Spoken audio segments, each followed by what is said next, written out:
السلام علیکم ګران ورونو او خویندو زه نن غواړم چې د یوې مهمې موضوع په اړه باندې تاسو ته معلومات درکړم او هغه دا ده چې په رمضان کې د ښځې او خاوند ترمنځ کوروالی کول څه حکم لري. ځینې خلک فکر کوي چې د رمضان په ټوله میاشت کې کوروالی کول بالکل حرام دي او ځینې بیا د دې مسلې په حدودو او ضوابطو باندې نه پوهیږي. نو ځکه کله ناکله انسان تېروتنه کوي او یا بې ځایه په ځان باندې سختي راولي. نو راځئ دا موضوع نن د قرآن کریم او د احادیثو او د علماو د بیان له مخې په ساده او واضح ډول باندې بیان کړو. لومړی باید دا خبره روښانه کړو چې د رمضان په ورځو کې یعنی د سهار راختو څخه تر ماښام اذانه پورې د میړه او ښځې ترمنځ کوروالی کول دا بالکل حرام دي. صرف د ورځې په جریان کې یعنی کله چې انسان د روژې په حالت کې وي نو جما کول دا ناجایز دي او اجازه نشته.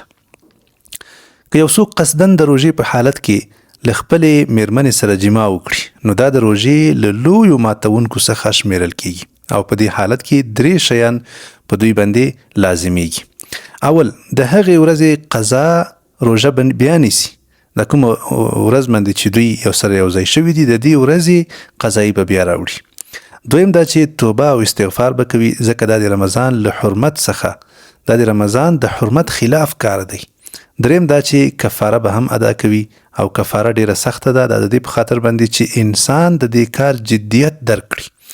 کفاره دا ده چې یا به 8 ورځې پرله پسې روژه نیسي یعنی که په منځ کې یوه روژه هم پرېږدي بیا به مجبوره ده چې دی له سره شروع کړي او که د دې توان ونه لري یعنی 8 روژې پرله پسې نشي نیولی نو بیا به څه کوي 8 مسکینانو ته به دی ډوډۍ ورکوي. دا حکم د رسول الله صلی الله علیه وسلم د یو صحیح حدیث څخه ثابت دی. په حدیث کې راځي چې یو سړی د نبی علیه الصلاة والسلام حضور ته راغی او ویل یا رسول الله زه هلاک شو. نبی علیه الصلاة والسلام ترې پوښتنه کوي چې څه دې کړي دي؟ هغه وویل ما د رمضان په ورځ کې له خپلې میرمنې سره جما کړې ده. بیا رسول الله صلی الله علیه وسلم ورته د کفارې حکم بیان کړل چې یا به غلام آزادوي یا به 8 ورځې روژې نیسي او یا که دا توان ونه لري نو 8 مسکینانو ته به ډوډۍ ورکوي. نو له دې حدیث څخه معلومه شوه چې د روژې په جریان کې کوروالی کول د روژې له لویو ماتونکو څخه ده. په دې سره روژه ماتیږي. خو د دې برعکس د رمضان په شپو کې یعنی د ماښام له اذان څخه تر سهاره پورې د میړه او ښځې ترمنځ کوروالی کول دا جایز دي. دا د الله تعالی له لوري یوه اسانتیا ده ځکه اسلام د انسان فطرت ته پام کوي او د ژوند طبیعي اړتیاوې هم په نظر کې نیسي.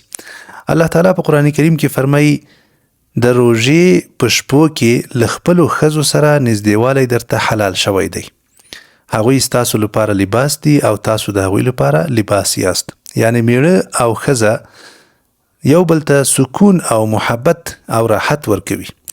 خو سره له دې چې د شپې په وخت کې جما جایز ده بیا هم ځینې مهم ضوابط شته چې باید مراعات شي. لومړی دا چې جما باید د سهار له اذان مخکې پای ته ورسیږي یعنی د سبا راختونه مخکې باید که چیرته د چا اراده وي د جما کولو د یو ځای کېدو نو دا باید د سهار له اذان نه مخکې یا د سبا راختو له مخکې دا باید پای ته ورسیږي او ختم شي. کله چې د سهار وخت داخل شي بیا باید انسان د روژې حالت ته مکمل داخل شوی وي چې دغه رقم نږدېوالی بیا ورباندې ناجایز ګرځي. دویم دا چې که یو څوک د جما وروسته په جنابت کې شي او بیا پرې سهار شي روژه بیا هم صحیح ده یعنی که غسل لا نه وي کړی کنه خو سهار داخل شي نو روژه بیا هم باطله نه ده. خو که بیا هم یو څوک ورباندې په داسې حالت کې سهار شو چې دی د جنابت حالت کې نو ژر تر ژره د غسل وکړي ځکه د لمانځه لپاره پاکوالی ضروري ده هسې نه چې بیا د سهار لمونځ ترېنه قضا شي. د دې مسلې مثال هم د نبي علیه الصلاة والسلام په ژوند کې راغلی دی. کله به چې سهار پرې راغی او جنابت حالت کې بو نو غسل به کاوه او روژه به نیوله روژې ته به ادامه ورکوله. یو بل مهم ټکی دا دی چې د روژې په وخت کې باید داسې کارونه هم ونه شي چې شهوت راپاروي لکه ډېر ښکلول غېږ کې نیول یا داسې خبرې کول چې د انسان شهوت راویښ کړي. ځینې خلک فکر کوي چې دا کارونه کومه ستونزه نه لري خو علماو ویلي دي که چیرته انسان په خپل ځان باندې واک ونه لري خپل ځان نشي کنټرولولی او دا ویره وي چې د دې وجې نه به انزال ته ورسیږي، نو باید بیا له دغسې کارونو څخه هم ځانونه وساتي. ځکه له همدې کارونو له وجې نه که انسان چیرته انزال ته ورسیږي نو روژه ماتیږي او بیا مجبوره ده چې د دې روژې قضایي هم راوړي. همدارنګه باید دا هم په یاد ولرو چې رمضان یوازې د لوږې او تندې نوم نه ده، بلکې دا د نفس د کنټرول، د نفس د تربیت او د تقوا میاشت ده.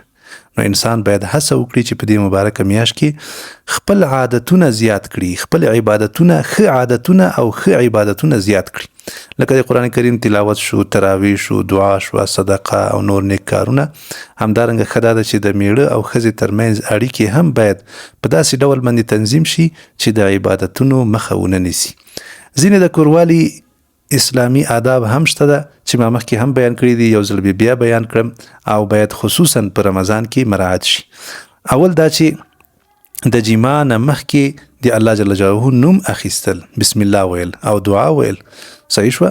بسم الله اللهم جنبنا الشیطان وجنب الشیطان ما رزقتنا. دغه بهترینه دعا ده چې نبی علیه الصلاة والسلام موږ تاسو ته راښودلې. د څه دپاره؟ د دې لپاره چې که الله جل جلاله موږ تاسو ته اولاد راکوي نو بیا دغه اولاد به زموږ ستاسو له شیطان نه بچ وي، شیطان به درته کوم ضرر او تاوان نشي رسولی. دویم دا چې پاکوالی باید مراعات شي. دواړه جانبین میړه او ښځه دوی باید پاکوالي ته جدي پاملرنه وکړي تر څو یو بل څخه اذیت نشي. همدارنګه د یو بل احترام کول، ځکه دا دوی دواړه د یو بل لپاره لباس دي. د دواړو عزت، د هر یو عزت هغه د یو بل عزت، چې ښځه په عزت کې وي نو ښځه میړه به هم په عزت کې وي. نو باید د یو بل احترام، د یو بل حقوقو ته پاملرنه وکړي او همدارنګه حیا او ادب ساتنه هم باید وکړل شي. اسلام تل انسان ته د پاکوالي، اخلاق او اعتدال درس ورکوي. نو په لنډ ډول باندې که دا موضوع خلاصه کړو، داسې ویلی شو چې د رمضان په ورځو کې، یعنی د سهار نه تر ماښامه پورې کوروالی کول حرام دي او روژه پرې ماتیږي، خو د رمضان په شپو کې یعنی د ماښام نه تر سهاره پورې کوروالی دا جایز ده، البته د اسلامي آدابو او ضوابطو په مراعاتولو سره. الله تعالی دې موږ تاسو ته توفیق راکړي چې د رمضان د مبارکې میاشتې قدر وکړو، خپل عبادتونه ښه ترسره کړو او د اسلام احکام په سمه توګه باندې عملي کړو. والسلام علیکم ورحمة الله وبرکاته.